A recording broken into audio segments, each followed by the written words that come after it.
오늘은 이제 네 가지에 대한 규례가 나오는데 제목과 마찬가지로 분향단, 속전, 물두멍, 그다음에 관유에 대한 규례를 우리가 하나하나 보도록 하겠습니다. 먼저 1절에서 6절을 같이 봅니다. 시작.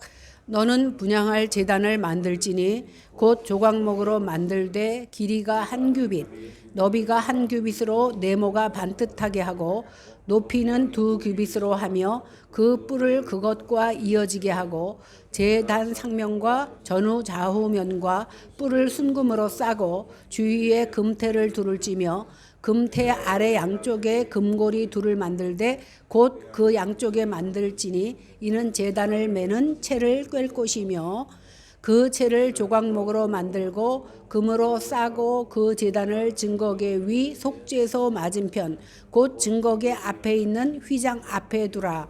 그 속죄소는 내가 너와 만날 곳이며. 그냥 이것만 읽어서는 잘 이해가 안 되죠. 그림 한번 보여주세요. 이게 지금 나오는 그림이 금향단입니다. 금향단은 식양과 배치에 대한 규례가 이제 1절에서 10절에 나오는데 분향단은 다른 기구들처럼 조각목으로 만들어서 금을 입힌 겁니다. 높이가 2규빗, 1규빗이 45.6이라고 그랬으니까 2규빗, 거의 1m 가량 되는 겁니다. 그리고 위쪽은 가로 세로 규빗이 정사각형으로 45.6씩 되고 길이가 2규빗이니까 저렇게 직사각형이 되는 거예요. 그러니까 결국 우리가 어렵게 읽었지만 저 모양으로 만들라는 겁니다. 노제단과 마찬가지로 네 모서리에 뿔이 달려 있고 채를 달 수 있는 그러한 모습이 들어가 있습니다. 이 분향단은요, 지성소로 들어가는 휘장 바로 밖에 설치하게 됐어요. 그러니까 지성소라 그랬으니까 마당이 있고 성소 마당이 있고 성소가 있고 그다음 지성소가 있어요. 마당은 일반인들이 들어가는 곳이고 성소는 제사장들이 들어가는 곳이고 지성소는 대제사장만 들어갈 수 있는 곳이다. 이렇게 알면 됩니다. 그러니까 성소로 대제사장이 들어가면 왼쪽에 금등대가 있어요. 그러니까 여기서 제가 볼 때에는 이 오른쪽이에요. 여러분들이 볼 때는 왼쪽에 금등대가 있고 그 다음에 오른쪽에는 진설병상이 있습니다. 그리고 지성소 휘장 쪽으로 더 들어간 중앙에 조금 더 들어가서 대제사장이 들어가는 지성소 그 휘장 그 앞에 바로 금향단이 있습니다. 이렇게 금향단이 속죄소와 가장 가까이 있기 때문에 지성소로 들어갈 수 없는 제사장, 그러니까 지성소는 대제사장만 들어가잖아요. 제사장들은 성소까지밖에 들어갈 수 없어. 그러니까 제사장들에게는 속죄소와 가장 가까이 있는 분향단이 결국은 대제사장들의 속죄소와 같은 역할을 하고 있기 때문에 굉장히 중요하다 이렇게 생각하면 되겠습니다. 오늘 분향단은 휘장들 사이로 지성소 안에 있는 증거계와 마주보고 있어. 그러니까 휘장을 치면 마주보고 있다는 건 뭐야? 중앙에 같이 있다는 것을 얘기하는 겁니다. 속죄소는 하나님께서 속죄소를 말할 때 속죄소 증거계는 한 곳이잖아요. 내가 너와 만나는 곳이다 이렇게 말씀하셨어요. 그런데 분향단은 우리가 어떻게 이해해야 되냐 하면 성도들의 기도가 연락되는 그런 곳으로 우리가 이해하면 돼요. 그러니까 하나님과 성도가 마주대하여 속죄소에서 말씀하시고 분향단에서 기도하는 모습입니다. 이 두 기구를 배치하도록 이렇게 하나님께서 말씀하셨습니다. 7절에서 10절 보겠습니다. 시작. 아론이 아침마다 그 위에 향기로운 향을 사르되 등불을 손질할 때에 살을 찌며 또 저녁 때 등불을 켤 때에 살을 찌니 이 향은 너희가 대대로 여호와 앞에 끊지 못할 것이며 너희는 그 위에 다른 향을 사르지 말며 번제나 소제를 드리지 말며 전제에 술을 붓지 말며 아론이 1년에 한 번씩 이 향단 뿔을 위하여 속죄하되 속죄제의 피로 1년에 한 번씩 대대로 속죄할지니라. 이 제단은 여호와께 지극히 거룩하니라. 우리가 레위기를 통해서 이걸 보고 나니까 이해가 더 쉽지요. 우리가 지난주에도 말씀드렸지만 하나님 앞에 쓰여지는 모든 기구들은 하나님께서 지시하셨지만 사람이 만들었기 때문에 1년에 한 번씩 그것을 어떻게 해야 돼요? 깨끗하게 속죄를 해야 돼. 이런 기물도 깨끗하게 속죄를 해야 되는 거야. 왜? 사람이 만든 것에는 100% 정결하다고 말할 수 없기 때문입니다. 그런데 오늘 제사장이 매일 정기적으로 금등대에다 불을 붙여요. 거기에 불이 꺼지면 안 되기 때문에 불을 붙일 때에 어떻게 하냐면 향기로운 향을 금양단에다가 같이 드려야 됩니다. 아침에만 드리는 것이 아니라 아침과 저녁에도 향을 살라 드려야 됩니다. 이 향단에서는요, 번제물이나 전제 소제, 그러니까 제물에 쓰이는 제사를 지내는 역할을 하지는 않는다는 사실입니다. 오직 하나님께서 명하신 그 향만 피워드릴 수 있습니다. 그러니까 금양단 안에는 따로 그 불을 피우는 장치는 없고 향을 그냥 올려드리는 겁니다. 그래서 불을 피우는 형태로 시작됩니다. 그리고 그 분향단에는 하나님이 지시한 대로 제조한 그 향 외에 다른 향을 사용할 수가 없어요. 우리가 배웠듯이 그 아론의 아들들이 다른 향을 사용해서 죽었던 경우를 우리는 알 수 있잖아요. 그리고 번제나 소제를 드리지도 못하고 전제의 술을 붓지도 못합니다. 그리고 1년에 제사장은 7월 10일 날 대속죄일에 일단 뿔을 속죄하는 거예요. 자기만 속죄하는 거, 일반 백성만 속죄를 받는 것이 아니라 그 기구들조차도, 그 뿔조차도 속죄함을 받아야 된다라고 성경은 말하고 있습니다. 지성소 안에 증거궤가 놓여 있는데 지극히 거룩한 이곳이 성소에서는 분향단이 속죄소만큼 중요하다라는 것을, 그러니까 지성소에서는 증거궤가 중요하고 성소에서는 분향단이 제일 중요하다, 이렇게 생각하면 되겠습니다. 그래서 제사장들은 대제사장이 섰는 그 속죄소만큼이나 제사장들은 분향단을 굉장히 소중히 여겼다라는 사실입니다. 그러면 하나님께서 이러한 방식으로 분향을 하게 명령하신 이유가 뭐냐는 겁니다. 그 이유는 맨 처음에 하나님께서 출애굽시킨 이유와 똑같습니다. 무엇입니까? 백성들과 만나기 위해서입니다. 그런데 속죄의 제사를 번제단에 드리고 그 불을 담아서 거룩한 향을 불에 태워 향기로 증거궤와 속죄소를 가리지 않으면 죽습니다. 왜? 죄 많은 우리는 하나님과 직면하면 죽을 수밖에 없습니다. 그래서 하나님께서는 그 향을 연기가 뽀얗게 나서 안개가 자욱히 가린 것처럼 가려져야 그 자리에 들어간 제사장이 죽지 않는다는 사실입니다. 오늘 에베소서 5장 1절 2절에 보니까 그러므로 사랑을 입은 자녀같이 너희는 하나님을 본받는 자가 되고 그리스도께서 너희를 사랑하신 것 같이 너희도 사랑 가운데서 행하라. 그는 우리를 위하여 자신을 버리사 향기로운 제물과 생축으로 하나님께 드렸느니라, 이렇게 말씀하고 있습니다. 예수님께서 우리를 위해서 자신을 버려주심으로 말미암아 향기로운 제물과 희생 제물이 되셨다라고 오늘 성경은 기록하고 있습니다. 오늘날 우리는 오직 이 예수 그리스도의 은혜를 힘입지 않고는 거룩한 하나님 앞에 나올 수 없습니다. 이렇게 향단에서 향기를 피워야만이 속죄소에 나갈 수 있고 분향단에 나갈 수 있었던 것처럼 예수 그리스도께서 그 향기가 되어주시고 제물이 되어주셨기 때문에 우리가 하나님 앞에 나올 수 있게 되었다라는 겁니다. 11절에서 16절 보겠습니다. 시작. 여호와께서 모세에게 말씀하여 이르시되 내가 이스라엘 자손의 수요를 조사할 때에 조사받은 각 사람은 그들을 계수할 때에 자기의 생명의 속전을 여호와께 드릴지니 이는 그것을 계수할 때에 그들 중에 질병이 없게 하려 함이라. 무릇 계수 중에 드는 자마다 성소의 세겔로 반세겔을 낼지니 한 세겔은 20게라라. 그 반세겔을 여호와께 드릴지며 계수 중에 드는 모든 자 곧 20살 이상 된 자가 여호와께 드리되 너희의 생명을 대속하기 위하여 여호와께 드릴 때에 부자라고 반세겔에서 더 내지 말고 가난한 자라고 덜 내지 말지며 너는 이스라엘 자손에게서 속전을 취하여 회막 봉사에 쓰라. 이것이 여호와 앞에서 이스라엘 자손의 기념이 되어서 너희의 생명을 대속하리라. 사실 애굽에서 나온 지 2년째 되는 해 첫 달 1일, 그러니까 1월 1일, 애굽에서 나오고 2년째 되는 해 1월 1일에 성막이 다 지어집니다. 그래서 대제사장과 제사장 위임을 한 후에 하나님께서는 이스라엘 자손의 숫자를 세라고 명령하십니다. 이것이 첫 번째 인구조사고, 두 번째 인구조사는 참고로 민수기 26장에 나오는데 이때 왜 하냐면 첫 세대가 다 광야에서 죽잖아요. 죽고 두 번째 세대를 계산할 때에 민수기 26장에서 두 번째 인구조사가 나옵니다. 이렇게 하나님께서 숫자를 세신다고 하는 것에는 굉장히 중요한 의미가 내포되어 있습니다. 왜 그러냐 하면 숫자를 세는 것은 속전, 즉 목숨값을 내는 것과 직접적으로 관련이 되어 있기 때문입니다.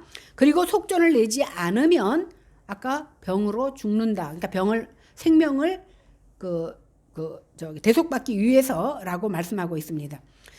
인구조사 그러면 우리는 다윗의 인구조사를 생각할 수 있습니다. 제가 한 2년 전에 역대상 21장에 다윗의 인구조사를 통해서 하나님께서 치신 그것을 설교한 적이 있습니다. 결국 하나님께서 다윗이 인구조사를 하니까 그를 치셔서 질병을 내리시는데 전염병으로 7만 명이나 죽는 결과가 나타납니다. 사실 요즘 같으면은 우리 인구조사 계속 하는데 그러면 우리 다 죽어야 되거든요. 여기서 주시는 의미가 무엇인지 우리는 바로 알아야 됩니다.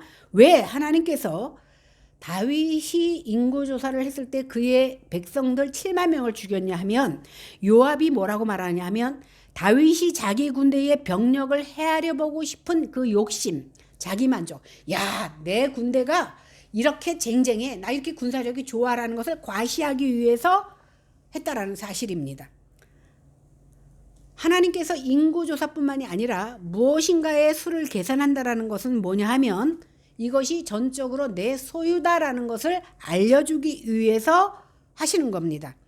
저희 집에 저도 사실 우리 집 숟가락이 몇 개인지 잘 몰라요. 그런데 만약에 많은 손님이 온다 그러면 숟가락을 쉬어야 되잖아요. 몇 개인가. 제가 우리 집에 있는 숟가락을 다 찾아서 센다고 해서 누가 뭐라 그럴 사람도 없고 하나도 이상할 것이 없습니다. 그런데 어떤 사람이 우리 집에 딱 와서 숟가락통을 열어서 그 숟가락을 센다면 그것은 조금 경우가 아닙니다. 왜 그러냐 하면 그 숟가락이 내 소유이기 때문에 그래. 내 소유이기 때문에 내가 내 소유를 쉬어도 아무 이상이 없지만 자기 것도 아닌데 와서 내 것을 무엇인가 신다고 그러면 아무리 친한 사이라 할지라도 경우는 아니라는 겁니다. 여기서 하나님께서 모세에게 명해서 인구를 조사라고 하신 것은 뭐냐면 이 백성이 내 소유라는 것을 말씀하시기 위해서 인구를 세라고 하신 겁니다. 사실 이 백성은 하나님의 백성이 아니라 오늘 다윗이 그때 징계를 받은 이유가 뭐예요? 이 백성이 하나님의 백성이기 이전에 내 백성이고 내 소유다라는 생각이 들었기 때문에 그를 치신 거거든요. 그래서 하나님께서는 이 일로 말미암아 그 나라를 전염병으로 많은 사람을 죽게 했던 것을 우리가 기억하면서 지금 하나님께서 모세에게 이렇게 인구조사를 하라고 명하신 것은 이 백성이 다 내 소유다라는 것을 선언하시기 위해서라는 겁니다. 이제 계수함을 받은 사람들은 반드시 이게 힘을 받았으면 20세 이상만 쉬는데 속전을 내야 됩니다. 여기서 20세 이상을 한 이유는 뭐냐면 전쟁에 나갈 수 있는 인원을 신 겁니다. 여자는 안 쉬었고 애들은 안 쉬었어요. 그 분명한 목적은 군대에 나가는 인원을 쉬었지만 궁극적인 목적은 군대나 전쟁이 아니라 그들이 생명을 속한 속전을 내는 것에 목적이 있다라는 것입니다. 일단 계수, 그 머릿수를 세어진 그 사람은 어떻게 해야 되냐면 속전을 내야 되고 이렇게 살아나는 사람은 다 하나님의 소유가 되는 겁니다. 하나님의 소유가 되었다는 말은 이제 내가 나를 위해서 사는 것이 아니라 하나님의 영광을 위해서 살아들여야 된다라는 것을 말씀하고 있습니다. 그래서 하나님 앞에 세임받은 사람은 굉장히 귀중한 권리, 의무가 있다라는 사실입니다. 굉장히 중요한 사실이에요. 그런데 하나님께서 이렇게 계수된 사람의 생명을 전염병에서 구해주신다라는 말씀을 하고 있습니다. 그러니까 다시 말하면 이렇게 자기가 20살이 넘었는데도 계수를 받지 않는다면 전염병에서 보호받지 못한다는 것을 역설적으로 말한 것입니다. 하나님은 속전의 양을 정해주시는데 20세 이상 된 남자, 즉 전쟁에 나갈 만한 사람들이 얼마를 내냐 하면 성소의 세겔로 반 세겔을 내라고 합니다. 한 세겔은 20게라라고 다음에 이렇게 나왔는데 한 게라는 은 0.57g이라고 합니다. 그러니까 반 세겔은 얼마냐 하면 은으로 하면 1.52돈. 두 돈이 조금 안 되는 거예요. 사실 은은 그렇게 비싸지 않잖아요. 지금 제가 은이 얼마인지는 모르지만 지금 값으로 환산한다 할지라도 몇만 원 되지 않아요. 그러면 이렇게 몇만 원도 되지 않은 내 목숨값이 그거밖에 안 되냐는 겁니다. 안 되느냐는 겁니다. 가치가 그거밖에 안 되느냐는 겁니다. 아니 내 목숨을 속량하는 값이 몇만 원 가지고 될 수 있겠느냐는 겁니다. 여기에 한 가지 단서가 붙습니다. 이렇게 괴수된 사람은 속전을 내야 되는데 부자라고 해서 더 내지도 말고 가난한 자라고 해서 덜 내지도 않고 똑같이 내라는 겁니다. 이것은 뭐냐면 사람의 몸값이 신분이나 지위나 재산 여하에 달려있지 않다라는 것을 오늘 말씀해 주고 있는 겁니다. 마지막으로 이 속전을 내는 것은 어디에 쓰라고 되어 있냐면 성막의 봉사에, 다시 말해서 성막이 운영되는 데 쓰라고 말씀하고 있습니다. 그래서 이스라엘 사회에서는요, 역사적으로 20세가 지나면 해마다 주로 6월절에 반세겔의 성전세를 냅니다. 예수님께서도 그 성전세 낼 돈이 없어서 물고기를 잡아서 거기에 물고기를 잡으니까 그 입안에 한 세겔이 들어가 있었잖아요. 그래서 베드로와 같이 두 사람이 성전세를 냈던 것을 마태복음에 보면 알 수 있습니다.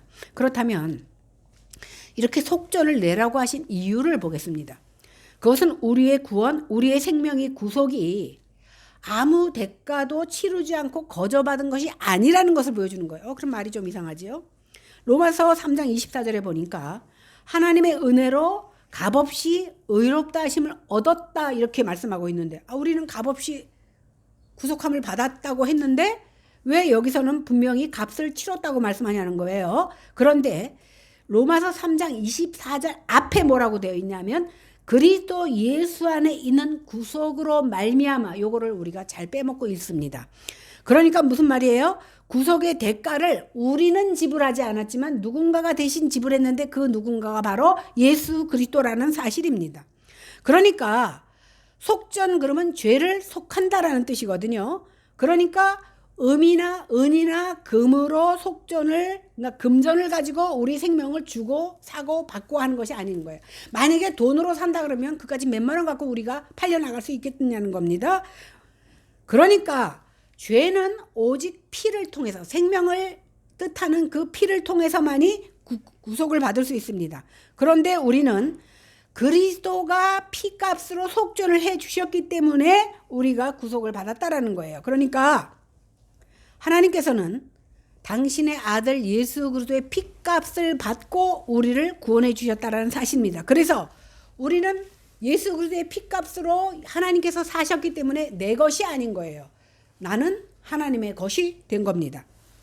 그러니까 나는 예수 그리스도를 통해서 피값으로 팔렸기 때문에 이제는 하나님의 종, 하나님의 소유가 되었다라는 사실입니다. 이렇게 이스라엘 백성들은 해마다 이 속전을 내면서 그들의 존재가 결코 자기들의 것이 아니라 하나님의 것이라는 것, 그 구속이 결코 무상으로 된 것이 아니라 어떠한 속전을 통해서 이루어졌다는 사실을 기억하게 하기 위해서 하나님께서는 속전을 내도록 한 거예요.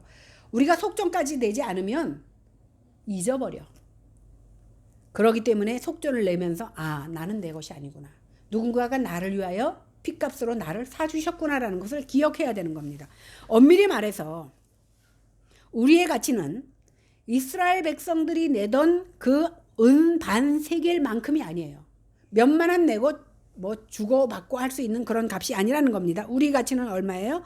우리를 값주고 사신 예수 그리스도의 생명값입니다.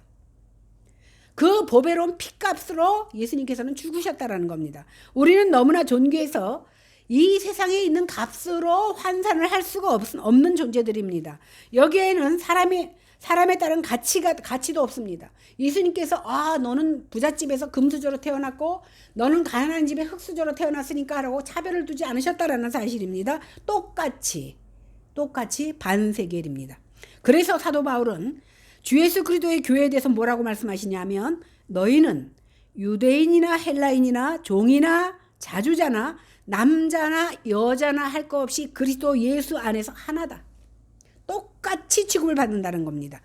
하나님께서는 예수 그리스도의 피값으로 산바된 사람들을 결코 차별하지 않습니다. 그래서 하나님께서는 백성들이 낸 은 반세겔의 속전을 보시고 이스라엘 자손을 기억하시고 그 생명을 살리시겠다는 겁니다.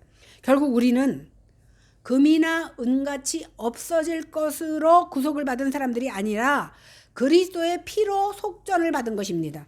하나님께서는 이 그리스도의 피를 보시고 우리를 기억하시고 우리를 구원하신 겁니다. 그래서 제가 말씀드리잖아요.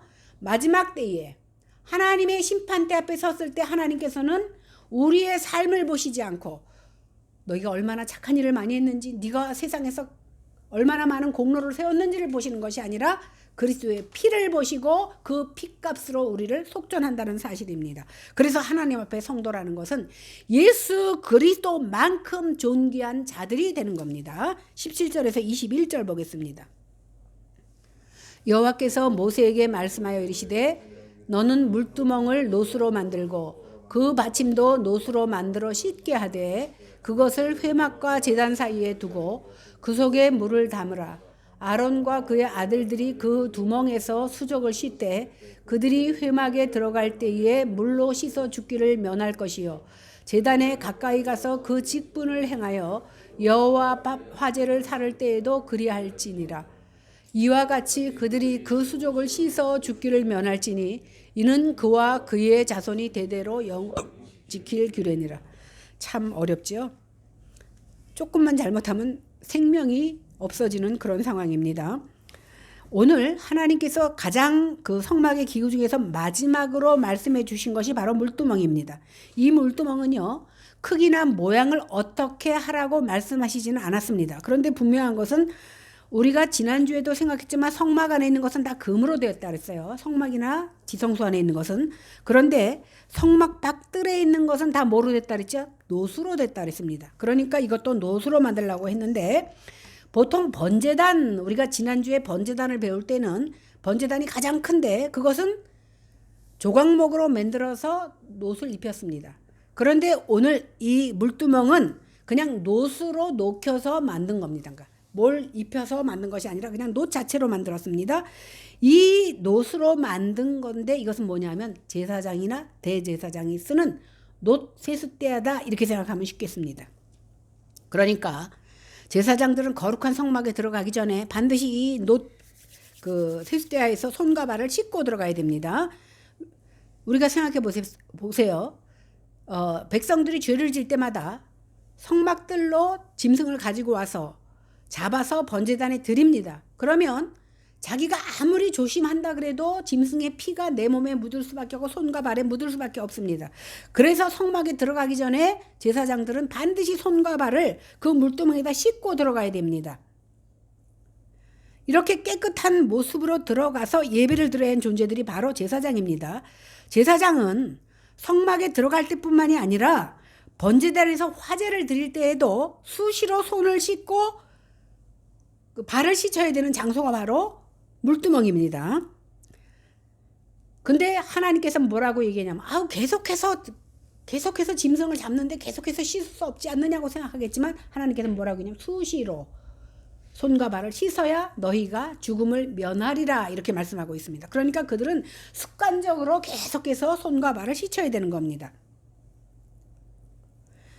물두멍은 번제단과 성막 사이에 놓여져 있는데 그 성막 그림을 보면요, 들어가자마자 번제단이 있고 그 뒤에 물두멍이 있습니다. 그리고 그 다음에 성소로 들어가고 그 뒤에 향단이 있습니다. 그러니까 그 사이에 바로 물두멍이 있는 겁니다. 그러니까 중앙에 쫙 있는 거예요. 중앙에 번제단, 물두멍, 금향단 이렇게 있는 겁니다. 그러니까 번제단에서는 불로 태우잖아요. 그 다음 뒤에 있는 것은 뭐야? 물로 정결케 하는 겁니다. 성경에서 불과 물은 둘 다 정결케 하는 기구들을 사용할 때 불과 불로 나를 태우든지 물로 나를 씻기든지 이렇게 말씀하잖아요. 불로 태우고 물로 씻어서 정결하게 되는 겁니다. 번제단이 불로서 죄를 태우고 속죄가 일어나는 장소라면 그 물두멍 뒤에 있는 성소 안에 있는 금향단은 구속함을 받은 백성이 하나님과 교제하고 기도하며 예배드리는 장소입니다. 그러니까 우리 죄를 씻고 그 다음에 예배드리기 전에 뭘 해야 됩니까?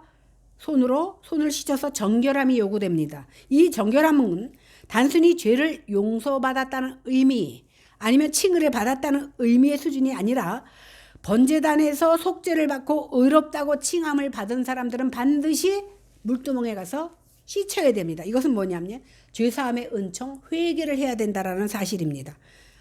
번제단 그러면 우리가 교회 딱 들어오면 제일 먼저 우리 교회는 여기 뭐 십자가 있죠. 원래는 합동 측에서는 십자가를 세우지 않거든요. 그것도 우상으로 여기기 때문에. 그러나 교회에 들어오면서 그리스도의 십자가를 생각하지 않고 들어오는 사람은 없습니다. 이렇게 들어와서 번제단과 마주하게 되는데 이 번제단의 의미가 바로 십자가거든요. 십자가에서 예수님께서 당신을 다 태워 불살라 주셨기 때문에 우리의 죄가 속함을 받은 겁니다. 그래서 그 다음에 속함을 받았으면 어떻게 해요? 뒤로 가서 물두멍에서 매일 손과 발을 씻어야 되는 겁니다. 다시 말해서 성화의 삶은 우리가 교회에 나왔기 때문에 그 다음날부터 우리가 깨끗해지는 것이 아니라 이제 번제단에 나와서 내 죄를 속하고 예수 그리스도를 믿었으면 매일매일의 삶 속에서 우리는 회심을 했으면 그 다음에 매일매일의 삶을 씻어서 회개해야 된다는 겁니다.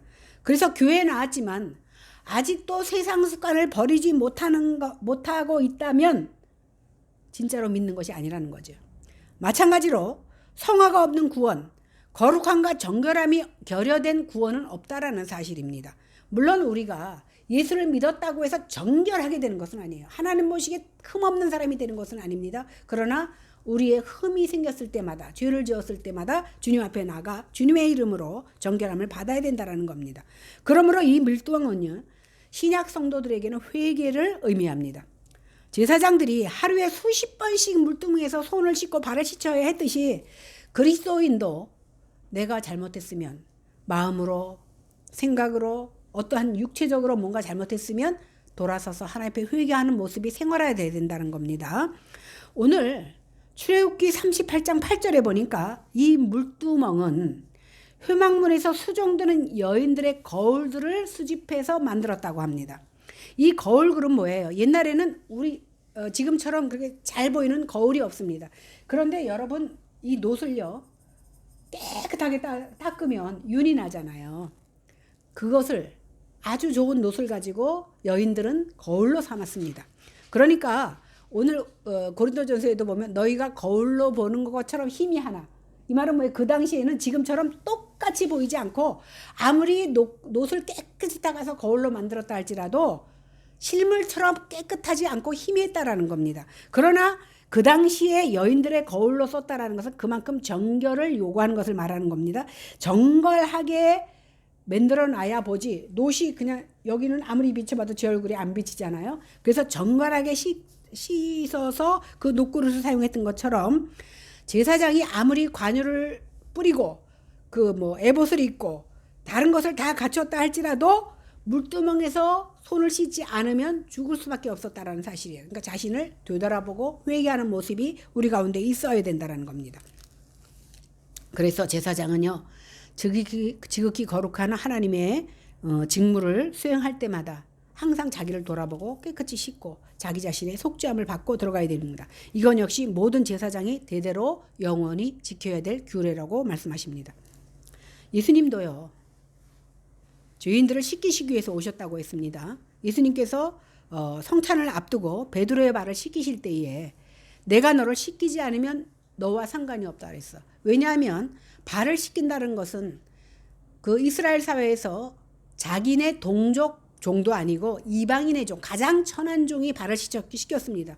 그러니 내 스승 대신 예수님께서 내 발을 씻긴다고 했을 때에 베드로가 거절하자 예수님께서 내가 너를 씻기지 않으면 너와 나와 상관이 없다 그러니까 뭐라고 얘기합니까?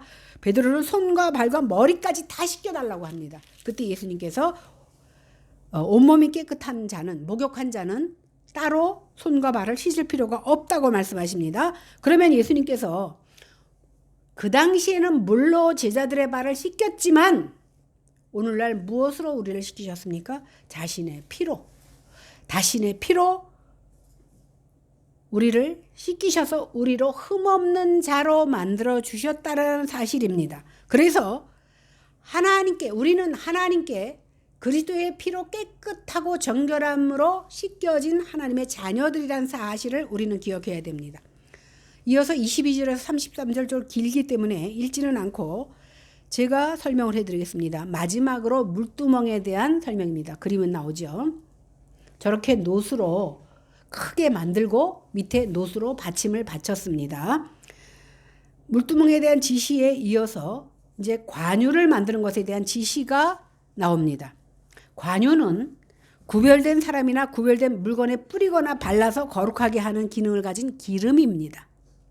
이것은 주로 4가지 재료를 가지고 만들게 되는데 액체 몰약, 향기로운 육개, 향기로운 창포, 계피 이것을 가지고 만들었다고 합니다.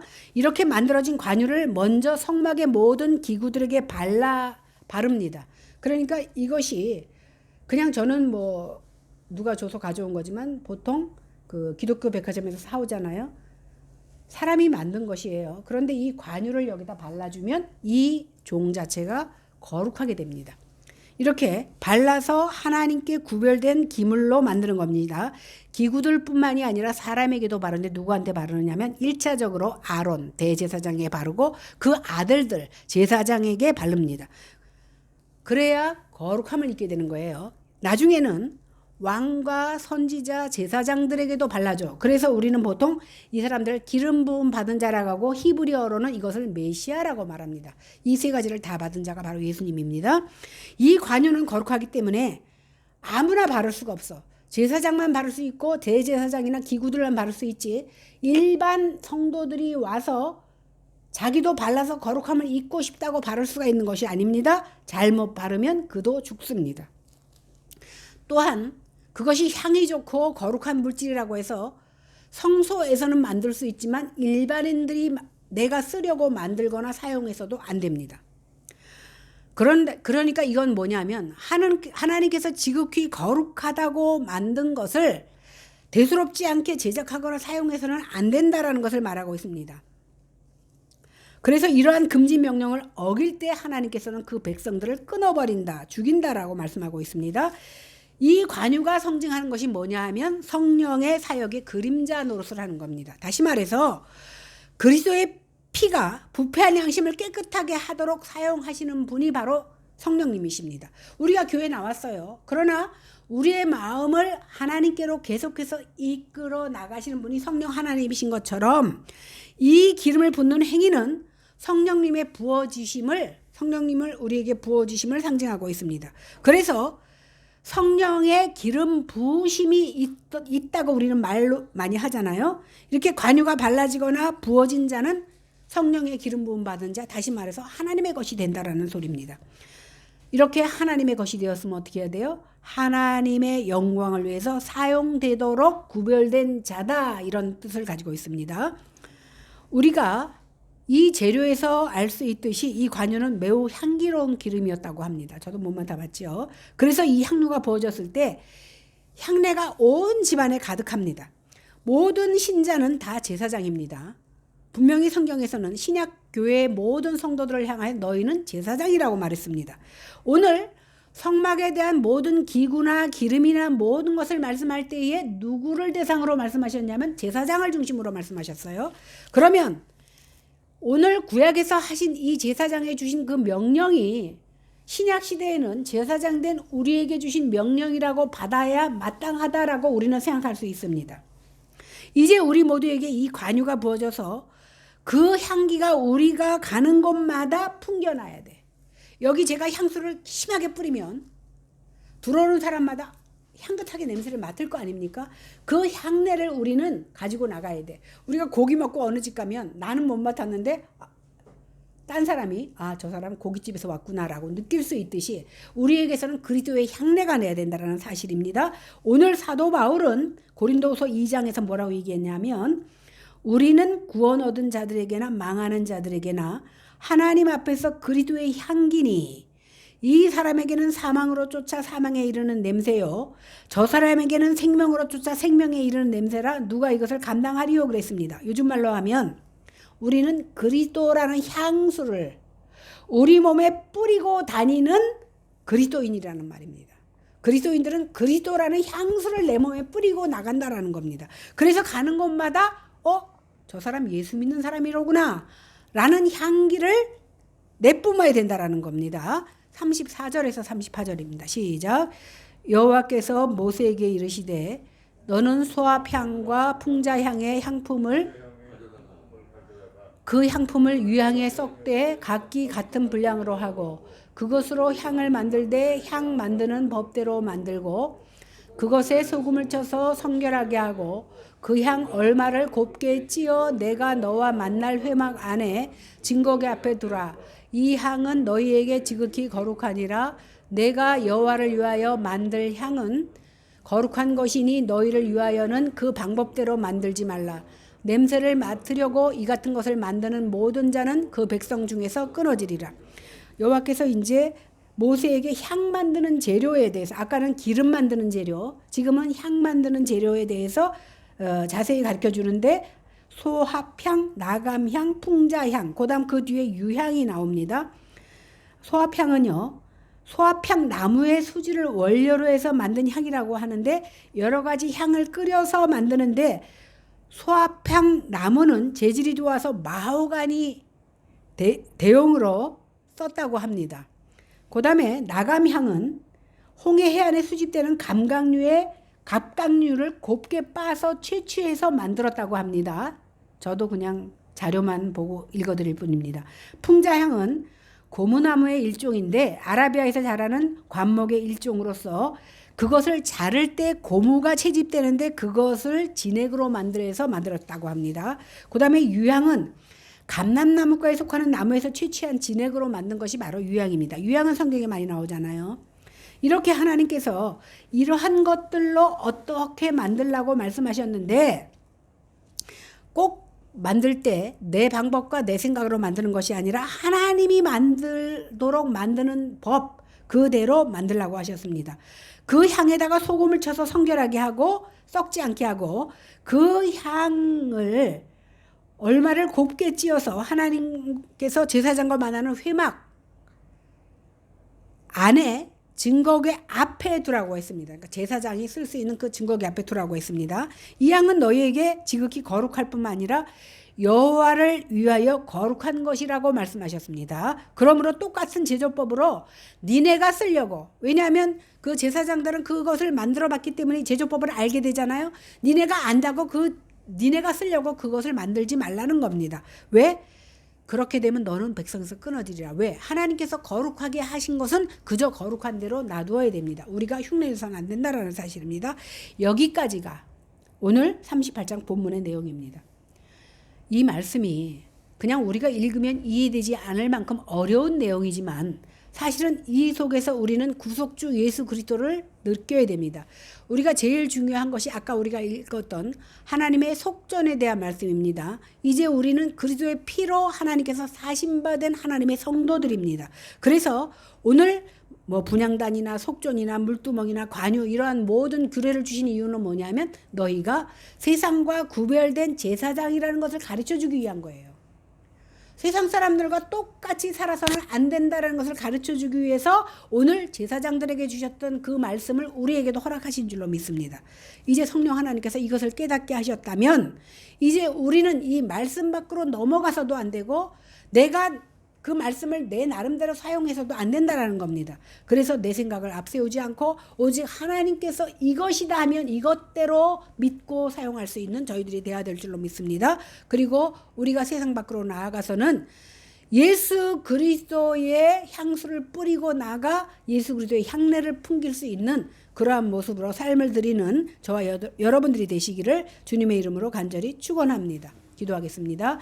오늘 우리 하나님께서 분향단이나 속전이나 물두멍이나 관유와 향유에 대한 것을 통하여서 대제사장과 제사장에 명령하신 것을 보면서 이제 제사장 된 우리에게 주신 명령으로 받고 하나님께서 하라고 하신 것은 우리가 하고 하나님께서 금한 것은 금할 수 있는 믿음이 우리 가운데 있게 하시고 여지껏 우리가 예수를 믿는다고 믿어왔지만 하나님의 생각보다는 내 생각대로 믿어왔던 것을 고백하며 회개하며 물두멍에서 손을 씻는 제사장들과 같은 모습으로 삶을 드리게 하여 주시옵소서.